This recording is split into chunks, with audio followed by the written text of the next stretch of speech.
Hello, Jeff Cowan here from Jeff Cowan's Pro Talk. Thank you for watching and listening. Hey, guess what? I got another new message with you. I think this is the 5th one, and this is one of my favorite messages, just like last week. So if you like last week's, I know you're going to like this week's. If you like this content you're seeing, by the way, you can see more of it in one of my 2-day workshops I have scheduled later this fall and early next year. To get signed up for one of those, it's easy. You just call Brittany at 714-988-6885, and she'll get you registered. So with that, watch this week's message. I'll see you next week with another brand new message. And between now and then, have a great week. I get asked all the time by people, Jeff, how can I tell if I'm leaving money on the table? How can I tell if I'm leaving money on the table? Well, that's easy. These are my 4 service advisors right here, and she's making $80,000 a year, and you're making 70, and you're making 70, and he's making 50.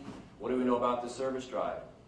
It'll do at least $70,000, $80,000 a year, or do $80,000 a year. What do we know every time he walks out there? He's leaving money on the table. These other 3 are leaving money on the table because that drive will at least produce $80,000. How did she get there? She probably got here because she's doing this. So what would I do if I was a brand new advisor? Where are my brand new advisors in here again? I'd take the top money earner on your service drive. I'm being serious here. And I would glue myself to them. And I'd emulate. I would do everything they did. I would say it the way they said it. I'd present it the way they presented it. And I'd match their numbers. And once I matched their numbers, I'd look for ways to tweak it and find new things to do to beat them.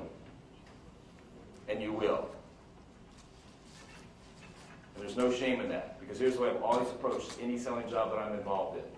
I'm there for one reason and one reason only. This is going to sound corny, but this is what it is. I'm there to provide for my family and give them a better life than I have. I'm here to make sure that they realize their dreams.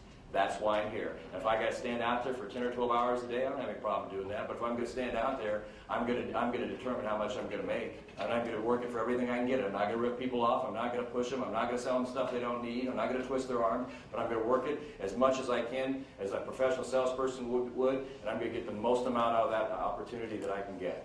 Because I'm there. If I'm going to be there, why do it for 50 if I can do it for 80? Doesn't make sense. And I'll just say one more thing as we wind down the day here. It hit me real early in sales. It hit me real early as I stood on these service drives. Dealer did their job. Dealer went out and bought the land. Probably spent a few million doing that. Spent a few more million to build the building. Then they spent a few hundred million in some instances to inventory this deal. They did their job. Hired the sales manager to hire people. The dealer did their job. And the sales people did their job. Sales manager hired the people, trained them, showed them how to work the customers to the point where they bought cars, and they bought the cars, so they did their job.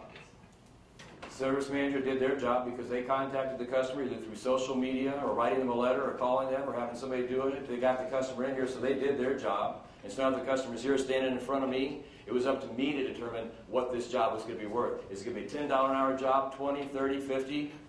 And how was that going to be determined? It was going to be determined by my dedication to my craft. And my craft was not advising. My craft was professional salesperson. And I understood that the better I got at that job, and the more I stay in tune with that job, and the more I practice that job, and the more I put into that job, the more it's going to get back. If she's making 80 and she's the top one on the service drive, that's my first goal. And then how far can I go above that? Want to know if you're leaving money on the table? It's easy. If you didn't have the highest paycheck last month, you left money on the table.